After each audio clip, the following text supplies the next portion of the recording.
começar, eu gostaria de contar uma história minha, de quando eu tinha 3 anos. Eu sou filho de pastores e segunda-feira era o dia de folga do meu pai, então era o dia que a gente brincava. Era o dia que a gente brincava de Lego, construía na vizinha e tudo. Tinha uns blocos grandes, né? Criança. E eu não sei o que aconteceu, essa história chegou... Meus pais que me contaram essa história, né? Eu não sei o que aconteceu, mas eu briguei com meu pai. Fiquei de mal com ele, fiz alguma besteira, fiz alguma coisa. E meu pai disse que não ia brincar comigo de novo até que eu pedisse perdão. E eu não queria pedir perdão, então a gente ficou sem brincar. Aí passou o primeiro dia, estava tudo certo, eu não preciso do meu pai mesmo para brincar comigo, então tá tudo bem, né? Não quero brincar mesmo. Passou o primeiro dia, passou o segundo dia, passou o terceiro dia, minha mãe começou a ficar desesperada, porque como assim? Meu filho não sabe pedir perdão? Que isso? Como assim? Aí ela infestou a casa de perdão. Todas as músicas eram sobre perdão, todas as histórias bíblicas que a gente conversava eram sobre perdão, tinha um monte de livrinho que ela emprestava, tinha até um livro sobre a Juju azeda, que ela era azeda porque ela não pedia perdão para as pessoas. Eu tenho esse livro até hoje. Tudo era absolutamente sobre perdão. Tá bom, beleza. Aí ela chegou para mim depois e falou, no quarto dia, Pedro, por que você ainda não pediu perdão para o seu pai? Aí eu falei, mãe, para pedir perdão tem que ficar triste. Eu não quero ficar triste. Aí minha mãe já, não precisa ficar triste, é só pedir perdão, tá tudo bem, vamos lá, vamos conversar com ele.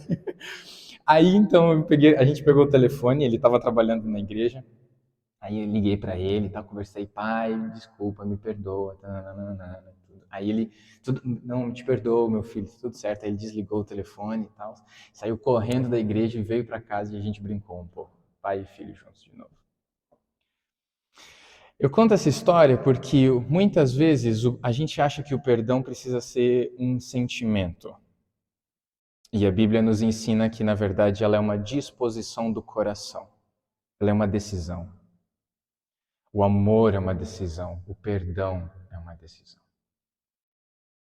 E, ao mesmo tempo, mais do que simplesmente ter razão, não é isso que está em jogo. O que está em jogo é um relacionamento. É a busca por restaurar um relacionamento. E é por isso que o perdão é tão importante para Deus. Porque Ele entende quão importantes são os relacionamentos para nós. Ele quer restaurar o seu relacionamento conosco e quer que nós restauremos o nosso relacionamento com as pessoas ao nosso redor. E o perdão precisa ser parte disso, precisa ser o primeiro passo em tudo isso. O perdão é crucial para a nossa vida cristã, para a nossa vida diária é crucial, ainda mais para nós que somos cristãos, que fomos perdoados por Jesus. E o perdão é tão importante para Jesus que em Mateus 6, no meio do Sermão do Monte, na oração que Jesus nos ensinou, ele coloca o perdão e depois faz um comentário logo sobre o perdão. Então eu queria ler com vocês Mateus capítulo 6, versículos 9 até o 15. Mateus 6, eu vou ler na NVI, e do versículo 9 até o 15, tá bom? Vocês orem assim. Esta é a oração que Jesus nos ensinou. E vocês conhecem, eu sei que vocês conhecem. Pai nosso que estás nos céus, santificado seja o teu nome. Venha o teu reino, seja feita a tua vontade, assim na terra como no céu. Dá-nos hoje o pão de cada dia, o pão da hora necessária, o do momento necessário. Perdoa as nossas dívidas, assim como perdoamos os nossos devedores. E não nos deixes cair em tentação, mas livra-nos do mal. Porque teu é o reino, o poder e a glória para sempre. Amém. Versículo 14. Pois se perdoarem as ofensas uns dos outros, o Pai Celestial também perdoará vocês. Mas se não perdoarem uns aos outros, o Pai Celestial não perdoará as ofensas de vocês. O perdão para Jesus, ele de um jeito muito superficial, se a gente apenas aplicar aquilo que Jesus fala, ele já é desafiador. Jesus já nos ensina a amarmos os nossos inimigos, a orarmos por aqueles que nos perseguem e a sermos generosos com as pessoas. Jesus já nos desafia. Mas Jesus era um judeu do século I, e como judeu, ele tinha memorizado e aprendido as histórias do Antigo Testamento. E ele entendia como que o perdão fazia parte do próprio coração de Deus, do coração do Pai dele. E uma das histórias que o perdão aparece muito claramente é a história do bezerro de ouro. Então nós primeiro vamos explorar o que significa o perdão no Antigo Testamento, o perdão no Novo Testamento, principalmente em Mateus 18, e depois duas histórias. Esse é o plano para hoje. Vocês topam? Ok? Tá bom? Perdão no Antigo Testamento, perdão no Novo, duas histórias mais recentes. Vamos lá. Perdão no Antigo Testamento. Êxodo 32, bezerro de ouro. Um caos. Uma bagunça. O povo de Israel acabou de sair do Egito. O povo de Israel acabou de ser liberto. Eles tinham sido resgatados pelas águas. Deus confrontou o faraó com grande poder. Ele deu 10 golpes no faraó. É muito interessante. E ele confronta a maldade e a injustiça e traz o povo até o Monte Sinai para que ele possa dar a sua lei a eles, para que possa ensiná-los e para que eles possam ser uma nação diferente de todas as outras da terra. E eles sendo uma nação diferente, eles vão levar a glória de Deus para todos os povos. Deus quer usar o povo de Israel para abençoar os outros. Deus não tem favoritos. Deus escolhe uns para abençoar a todos. Então, quando ele escolhe esses poucos, ele conversa com eles e dá a sua lei, dá os seus mandamentos. E vocês conhecem os 10 mandamentos, mas o propósito é serem sacerdotes reais, serem um povo que leva a glória de Deus. E então, Deus dá a sua lei, o povo aceita e fala tudo o que o Senhor disse nós vamos fazer, principalmente os 10 mandamentos, como não terás outros deuses ou não farás ídolos ou imagens. Então Moisés topa, fala, maravilha, que bom que vocês aceitaram, vou subir ao monte e conversar com Deus. E Moisés fica 40 dias conversando com Deus. Até que chega Êxodo 32, o povo perdeu a paciência e chega para Arão e fala assim, Arão, Moisés morreu. A gente não sabe o que aconteceu com Moisés. Ele tirou a gente do deserto, mas olha, eu não faço a menor ideia do que está acontecendo. Vamos fazer o seguinte? Vamos construir um bezerro de ouro. A gente tem umas coisinhas aqui, tá, uns colar, um cordão. Vamos construir um bezerro de ouro. E esse sim, faça deuses para nós. E Arão fala, então tá bom, me deem tudo que vocês têm de ouro. Eles dão todo o ouro, Arão joga na fornalha, molda todo o bezerro de ouro, trabalha o ouro e faz uma festa para os deuses. É uma história triste. Imagina que o povo está fazendo um acordo e um tratado com Deus. E não é qualquer tratado, é como se fosse um casamento. E logo na primeira noite o povo trai. É completamente desesperador e profundamente honesto. Porque quantas vezes nós fazemos isso? Dizemos que vamos amar as outras pessoas, mas depois, 5 minutos depois, ficamos com raiva sem nenhum motivo. É muito confrontador. E Êxodo 32 continua, Moisés desce do monte, ele está com raiva, com muita raiva, e a ira de Moisés se acende contra o povo. Ele chega e vê o povo todo festejando e chega para Arão e pergunta, o que é isto que você fez? E Arão, do mesmo jeito que Adão, do mesmo jeito que Eva, fala, não fui eu, foi o povo. Eu só joguei o ouro no fogo. Não é culpa minha. Moisés é muito cinematográfica essa cena. Ele pega o bezerro de ouro, joga no fogo, derrete de novo, coloca na água e faz o povo beber. Cara, ele sabia o drama e o problema que era o que eles haviam acabado de fazer. Era terrível. Eles haviam acabado de quebrar o pacto com Deus. E o pacto nem estava terminado de finalizar ainda. Tava ali, naquele momento, naquela hora, e eles já caíram. E então, Moisés chega para o povo e fala: vocês pecaram, nós pecamos, precisa resolver. Então Deus fala: ok, vocês podem ir. Você está intercedendo, Moisés, vocês podem ir, mas a minha presença não vai com vocês. O pecado quebra o nosso relacionamento com Deus. Ele nos separa de Deus. Ele nos manda para longe. E Deus, em seu coração, quer perdoar o povo. Mas o povo precisa reconhecer que tem um problema. O primeiro passo para resolver qualquer problema é reconhecer que ele existe. O perdão começa quando reconhecemos que há um problema e que precisa ser resolvido. Perdoar não é passar pano. Perdoar é chegar para a pessoa e dizer que tem um problema. E dizer: eu não quero ter razão, eu quero restaurar o relacionamento. Isso é mais importante. Moisés intercede 5 vezes pelo povo. 5 vezes. E ele entrega a sua própria vida. Ele diz: tira o meu nome do livro da vida.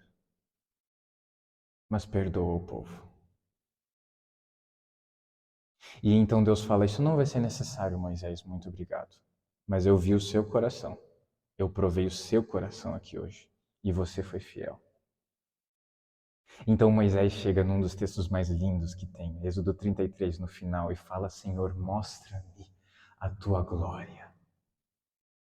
E Deus fala: eu vou fazer com que a minha bondade passe na sua frente. A glória de Deus e a bondade dele andam juntas.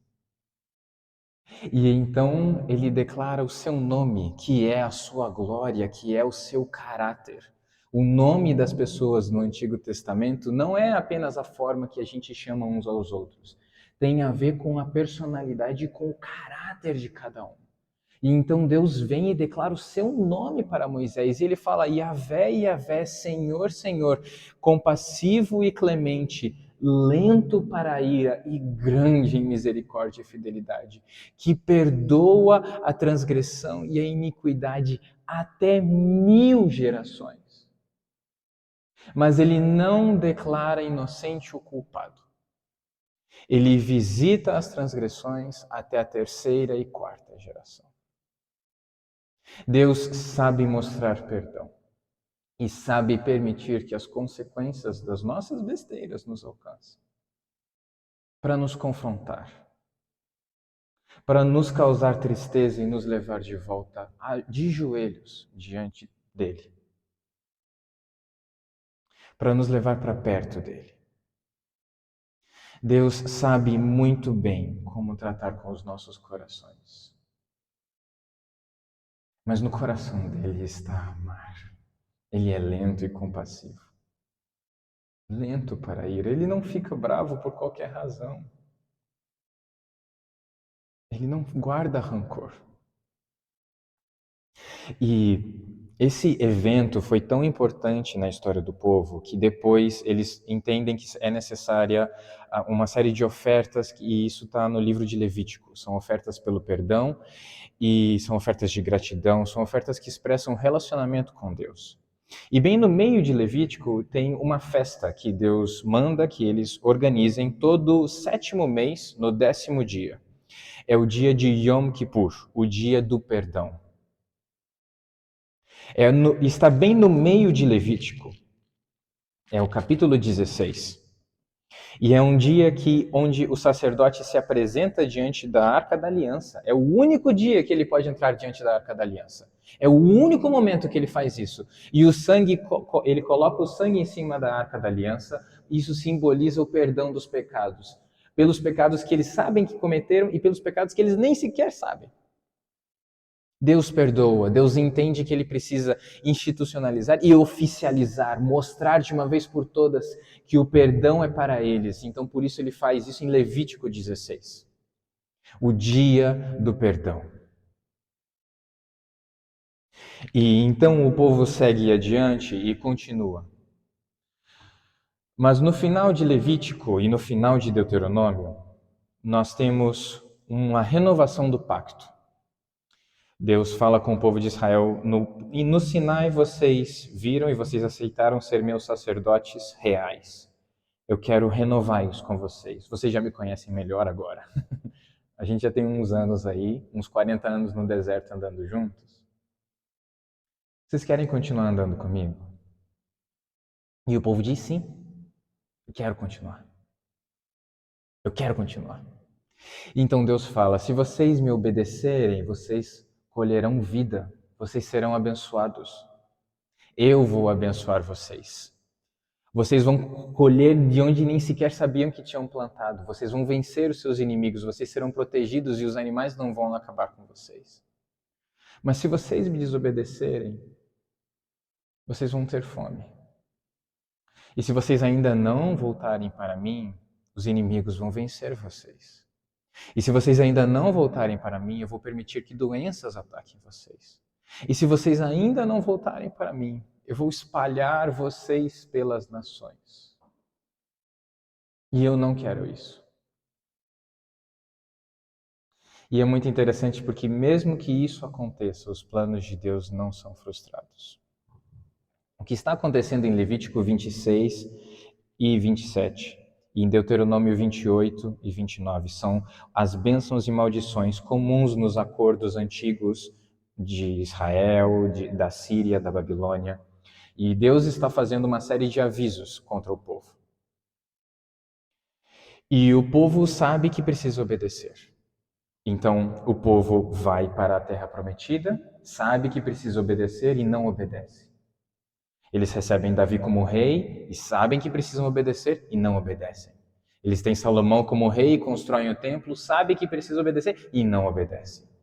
Então, pouco a pouco, Deus vai deixando o povo cair nas suas próprias consequências. Até que eles são destruídos pela Babilônia e são exilados, e as maldições de Levítico se cumprem.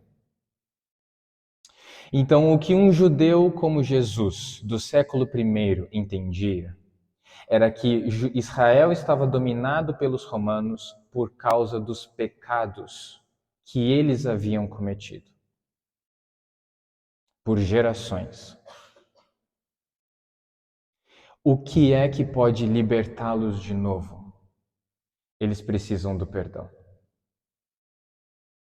Então, por isso, em Isaías 40, quando Deus fala com o seu povo, capítulo 40, versículo 1, consolem, confortem o meu povo, diz o Deus de vocês, encorajem Jerusalém e anunciem que ela já cumpriu o trabalho que lhe foi imposto, pagou por sua iniquidade e recebeu o exato equivalente da mão do Senhor.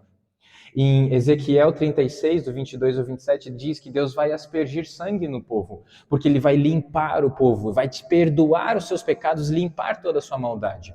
Em Jeremias 36 diz que Deus vai escrever a lei no coração do povo e não vai se lembrar mais dos pecados do povo. No Salmo 103 diz que Deus não paga os nossos pecados como nós merecemos. Deus é perdoador, bondoso e compassivo, lento para a ira e grande em misericórdia e fidelidade. Deus perdoa e no seu plano está perdoar o povo de Israel. E então o povo de Israel começa a entender durante o Antigo Testamento, durante as suas orações, que eles precisam de um novo dia de expiação, de um novo dia de libertação, de um novo resgate. Eles precisam ser resgatados novamente. Nós estamos presos de novo. A gente não está mais preso no Egito, mas a gente está preso para Roma. E o pior é que antes não foi culpa nossa, agora é culpa nossa. A gente está frito. A gente precisa de um novo Moisés, de um novo servo do Senhor, que entregue a sua vida pelo nosso perdão. Que foi isso que Moisés fez. Ele entregou a sua vida para Deus perdoar. E mostrou o perdão de Deus. Eles precisam de um novo resgate, eles precisam de uma nova libertação. Então, por isso, quando Jesus nasce, em Mateus 1, o anjo Gabriel diz para José, ele será chamado Jesus porque vai salvar o povo dos seus pecados. E Jesus, em Mateus 26, diz, este é o cálice da nova aliança para perdão dos pecados. O perdão dos pecados no Novo Testamento significa tanto o amor de Deus por nós, quanto libertação do domínio do pecado. A gente não mais vive em uma cadeia repetida de maldade, de pecado e de iniquidade. Não, Deus quebra isso, nos liberta e nos leva para uma nova terra, a terra prometida. O perdão é tão lindo para Jesus, é tão profundo que ele está falando perdão, mas ele está dizendo o reino de Deus. O reino do perdão, o reino do amor. O perdão é central para a mensagem da Bíblia inteira. Não é só uma boa recomendação. O perdão é libertador. E a palavra em grego que Mateus, Marcos, Lucas e João usam é aphesin. Aphesis significa perdão em si mesmo.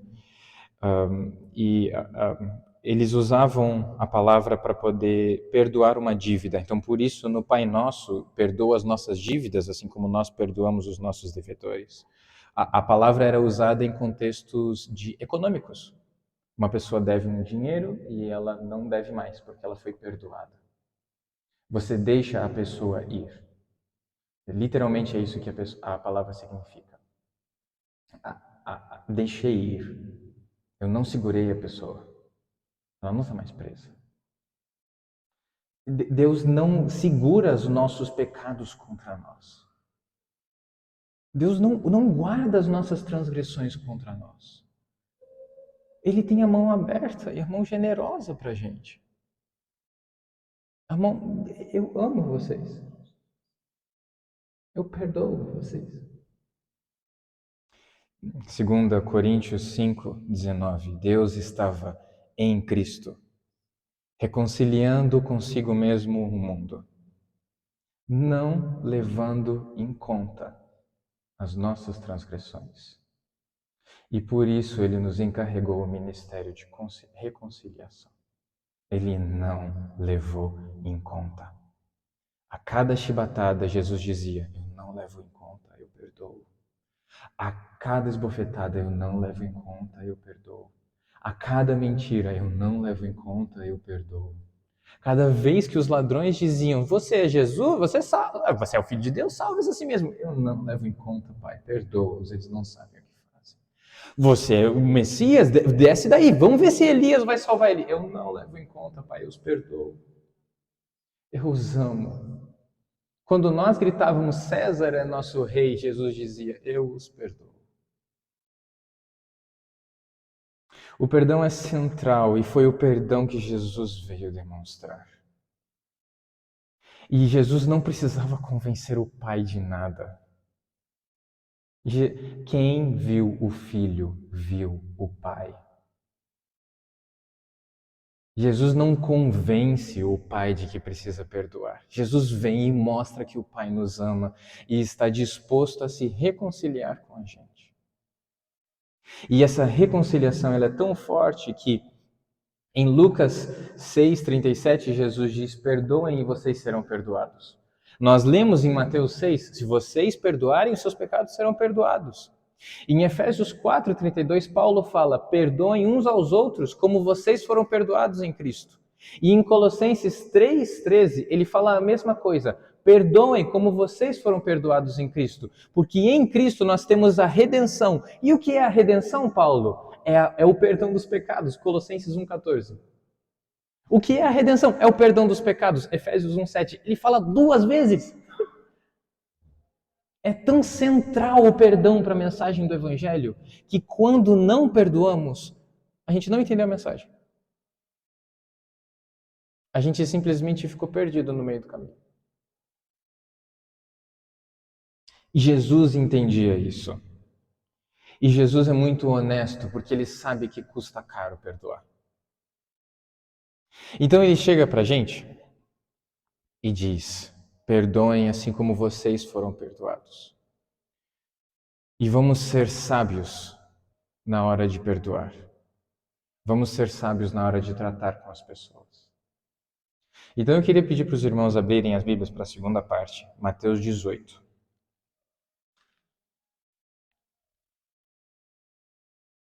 Versículo 15.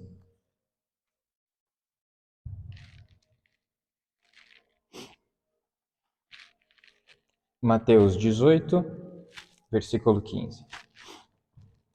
Que diz assim: se o seu irmão pecar contra você, vá a sós com ele e mostre-lhe o erro. Não é para fazer fofoca se o seu irmão pecar contra você. É para você ir com a pessoa e resolver com ela. Interessante, né? Eu preferia a fofoca. É mais legal, mas... Não é para fazer fofoca, né, cara? Se ele ouvir, você ganhou o seu irmão. Se ele não ouvir, leve consigo a sua panelinha. Não leve a sua panelinha.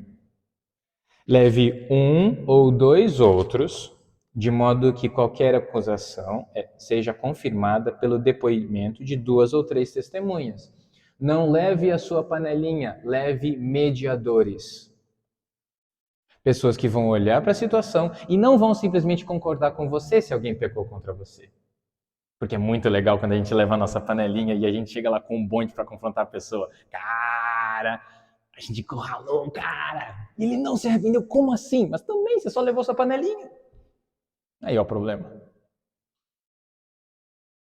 E você está querendo ter razão. Não está querendo resolver a situação, o relacionamento com a pessoa. Você quer mais ter razão do que resolver o problema. Fica difícil assim, né?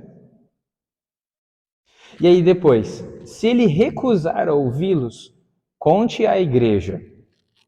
Não é para contar para a igreja na reunião de oração no primeiro momento. É para depois de 2 vezes que você tentou. Aí sim vira pedido de oração, entendeu, né? E se ele se recusar também a ouvir a igreja, trate-o como alguém que não entende o que é seguir a Jesus. Porque um discípulo de Jesus entende que precisa ser humilde. Os romanos não entendiam o que era a virtude da humildade. Eles achavam isso fraqueza. E vamos e venhamos, a gente também acha que é. Perdoar também é fraqueza. Parece muito fraco. Bendito seja o Senhor, porque a fraqueza de Deus é mais forte do que toda a força humana. 1 Coríntios 2. E Ele nos ensina a sabedoria da cruz. A sabedoria de perdoarmos as pessoas. Nós só levamos à igreja depois de termos resolvido 2 vezes, tentado resolver 2 vezes. E se alguém vem para a gente com algum problema, a gente precisa falar: puxa, me perdoa. Eu preciso também reconhecer. Eu preciso ter um coração ensinável.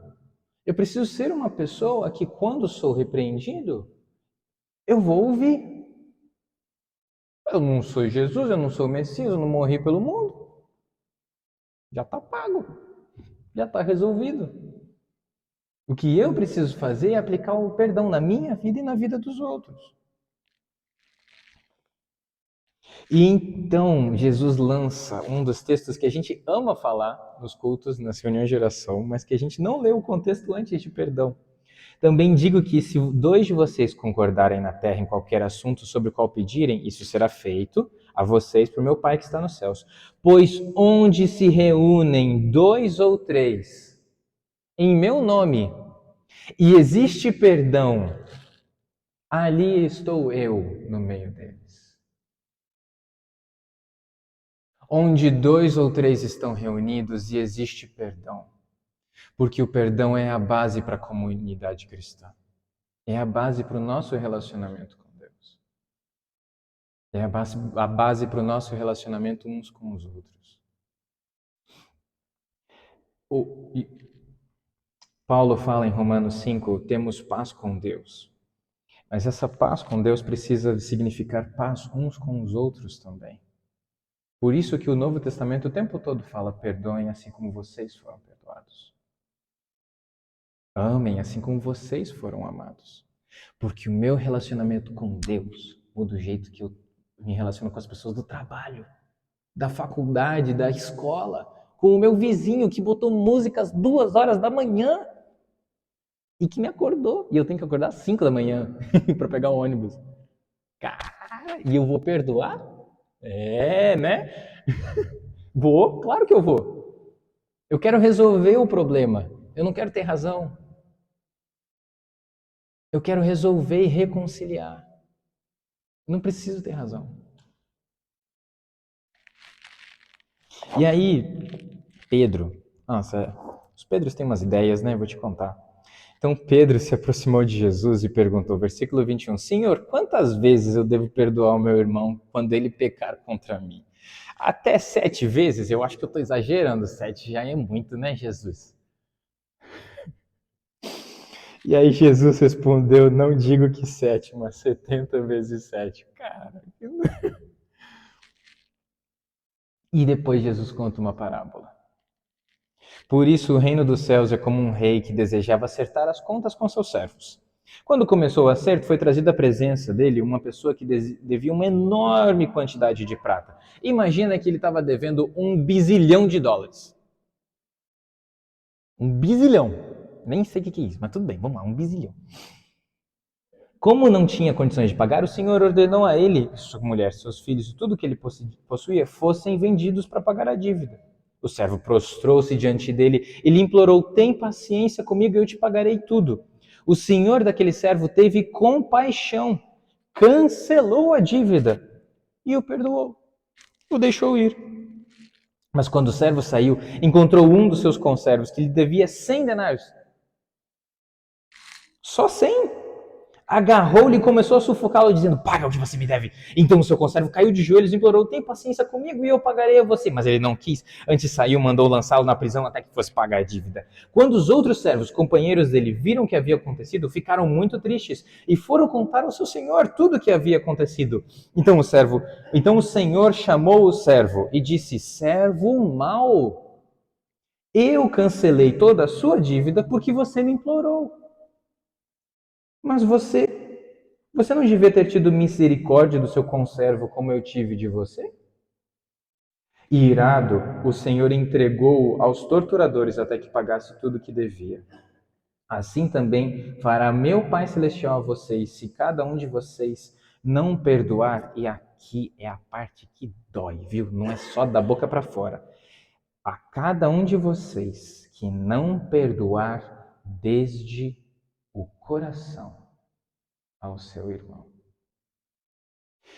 E o coração, na Bíblia, é o lugar onde tomamos as decisões, onde estão os sentimentos, onde estão as nossas memórias, o núcleo da nossa personalidade. Não é só sentir um sentimentinho bonzinho assim de tipo, eu quero perdoar a pessoa. Não. O coração, para Jesus, ele está falando de verdade, desde as suas entranhas. Perdoa. Pessoa aceitando o perdão ou não. Simplesmente perdoe. E aqui eu queria agregar um asterisco. Quando há abuso e problemas, sabemos que o perdão é mais difícil nesses casos. Quando há abuso emocional, abuso espiritual, abuso sexual. E o Mateus 18 fala para ir confrontar o irmão primeiro. Não devemos fazer isso com a vítima que sofreu. Mas como uma comunidade precisamos acolher e trabalhar pela reconciliação, mas não que andem mais juntos. Cada um pode ir para o seu lado. E com feridas curadas. Asterisco fechado? Podemos seguir? Beleza. Parte 3. 3 histórias sobre o perdão. Martin Luther King Jr. foi um pastor e pregador. Ele entrou no seminário com 19 anos, se formou, fez seu doutorado em filosofia e foi um dos líderes do movimento de direitos civis nos Estados Unidos, numa época onde havia segregação racial. O que isso significa? Que a pessoa que é negra não pode ir do lado da pessoa branca no ônibus. Que ele não pode usar o mesmo banheiro. Não tem direito à biblioteca, nem às lanchonetes, nem aos parques. Porque eles são de uma cor diferente. É um racismo institucionalizado. E em 1955, Rosa Parks protestou. Ela não deixou que uma pessoa branca sentasse no lugar dela no ônibus. E isso estourou uma série de protestos contra essas leis segregacionistas. E era a hora de pagar mal com mal. Era a hora. Tinha tudo pronto para pagar mal com mal. E Martin Luther King foi uma das figuras que se levantou e disse não. Jesus nos ensinou no Sermão do Monte, não pagamos mal com mal. Nós perdoamos. A gente faz as coisas diferentes. Simplesmente colocar outro opressor no poder não é isso que Jesus quer. Jesus quer reconciliação e perdão. Então, o movimento de direitos civis liderado por Martin Luther King foi pacifista, por mais que ele sofresse dificuldades e desafios, tanto de dentro como de fora. Teve uma história que eles podiam fechar, eles iam prender todo o Martin Luther King e os negros que estavam dentro da igreja junto com ele, mas eles não podiam fazer isso enquanto o culto estivesse acontecendo. Então eles lideraram um culto de 24 horas que não parava e ninguém podia entrar. E os brancos não entravam para poder prendê-lo. Foi impressionante. A sabedoria de Jesus aplicada, o perdão sábio de Jesus aplicado no dia a dia. Ele foi preso várias vezes, até que várias leis passaram em 1964 e 1965, quebrando as leis segregacionistas. E ele tem o discurso famoso do "eu tenho um sonho". E ele não foi um exemplo perfeito de moralidade, infelizmente. Mas ele começou algo por meio do perdão, porque ele ouviu Jesus que moldou a sociedade. E até hoje nos desafia. Nos desafia tanto que a segunda pessoa que aplicou isso foi Nelson Mandela, que entendeu que o racismo na África do Sul precisava acabar e não era simplesmente colocando um outro opressor no lugar. Então Nelson Mandela, que foi preso, que teve uma série de polêmicas ao redor dele também, liderou um outro movimento e ficou quase 30 anos preso. Foi eleito o primeiro presidente da África do Sul negro. E uma das coisas mais lindas que ele fez foi construir as Assembleias do Perdão. Os negros vinham, e os brancos também, e falavam todo tipo de coisas que haviam sofrido. As pessoas os parentes que eles haviam perdido, as cicatrizes que eles tinham, as dores que eles haviam sofrido, e colocavam tudo para fora. Tudo, absolutamente tudo. E depois saíam dali perdoados. Não se falava mais nisso. Ambos haviam se perdoado mutuamente. Não se constrói uma nação pagando mal com mal. Não se constrói uma família pagando mal com mal. Não se constrói uma cidade fazendo isso. Nós precisamos aprender a perdoar. Foi Jesus aplicado na vida de Martin Luther King que mudou 2 países. E ainda hoje nos desafia.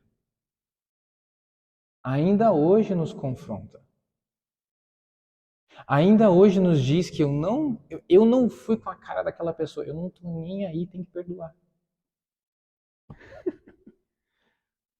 Tem que perdoar. Eu sei. E dói, e dá trabalho, e é difícil. Então vamos resolver. Não é passar pano. Vamos conversar como pode haver reparação. E mais do que só retribuição, você me deve isso. A gente precisa trabalhar em restauração. Justiça restaurativa. Então, para fechar, eu acho que uma das melhores histórias de Jesus é a história do filho pródigo. Um pai que tem 2 filhos. Um filho pede a herança e está literalmente pedindo: pai, eu quero que você morra. Pega todo o dinheiro, vai e gasta tudo em um país muito distante, em festas, bebedeiras e tudo do pior. Investiu mal o dinheiro, só queria prazeres. Termina pobre, tem uma fome naquela região e ele vai cuidar de porcos. Para um judeu ouvindo essa história, pior ainda. No meio da lama, cara. E ele estava com tanta fome que ele queria comer a comida dos porcos. E aí ele caindo em si, eu preciso voltar para o meu pai. E ele tem todo um discurso, eu não mereço ser filho, eu acho que eu vou voltar, pelo menos só como servo. Ele tem todo um discurso pronto e ele volta. E aí ele vê o filho chegando, o pai vê o filho chegando ainda longe, ele sai correndo atrás do filho. E abraça o filho. E antes que o filho possa falar, pai, eu pequei contra os céus e contra a terra, o pai fala, tragam um bezerro, tragam as roupas, tragam um anel, esse é meu filho, ele voltou para casa, eu o amo. Eu estou aqui para recebê-lo de volta. Talvez você não sinta que merece o perdão. O pai sai correndo de braços abertos para nos acolher. E isso é maravilhoso. Talvez você não se aplique na história do filho mais novo, talvez você seja o filho mais velho. O pai dá uma festa, tem um baita banquete, e o filho mais velho não quer entrar. Então o pai sai e vai conversar com o filho. Filho, por que você não quer entrar? O mais novo estava morto e agora está vivo. Pai, durante toda a minha vida eu tenho trabalhado e o Senhor nunca me deu um bezerro. Eu não acho que ele merece o seu perdão. Você está sendo generoso demais. Ele malgastou o seu dinheiro. Eu não quero que você o perdoe. Ele tem que pagar. Meu filho, eu sou pai. Eu amo os dois do mesmo jeito. E até quando você vai se considerar servo e não filho? Você acha que é por mérito que eu te amo? É sério? Entra. Vamos festejar. Seu irmão estava morto e agora está vivo. Ele voltou. Aprenda essa lição do perdão, meu filho mais velho, sem ter que passar pelo que ele passou. É. Eu não sei como está o seu coração hoje. Talvez falar sobre o perdão. C.S. Lewis tem uma ótima frase. O perdão é uma ótima ideia, até que chega a nossa vez. O perdão é uma ótima ideia, até que chega a nossa vez. Quando chega a nossa vez, é uma péssima ideia. Pois é. Talvez você não entenda, não ache que dá para perdoar. Não dá para se perdoar. O pai não está nem aí para o que você pensa, ele simplesmente perdoa e ama. Ele quer restaurar um relacionamento.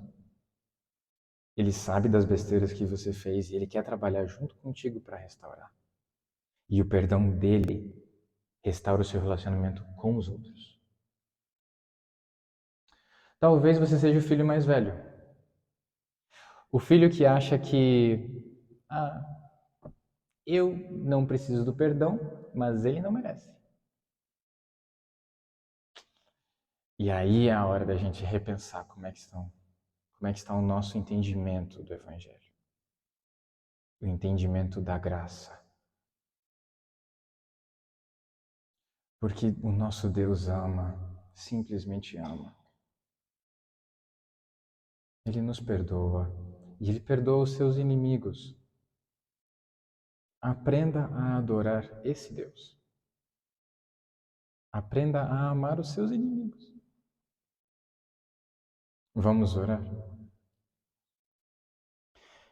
Senhor Deus, muito obrigado por esta noite, muito obrigado por tudo que o Senhor falou conosco e muito obrigado porque o Senhor nos confronta. O Senhor fala ainda hoje e nós queremos ouvir. O perdão é fundamental para a mensagem do Evangelho e nós entendemos que se não perdoarmos, não seremos perdoados. Então, por favor, ajuda-nos a perdoarmos a nós mesmos. Ajuda-nos a pedirmos perdão. Ajuda-nos a perdoarmos os outros, a sermos criativos e a restaurarmos o relacionamento. Precisamos do teu amor, precisamos do teu perdão. Que sejamos uma comunidade que vive o perdão de um jeito diferente, de um jeito maravilhoso, de um jeito restaurador. É isso que nós pedimos. No nome santo de Jesus.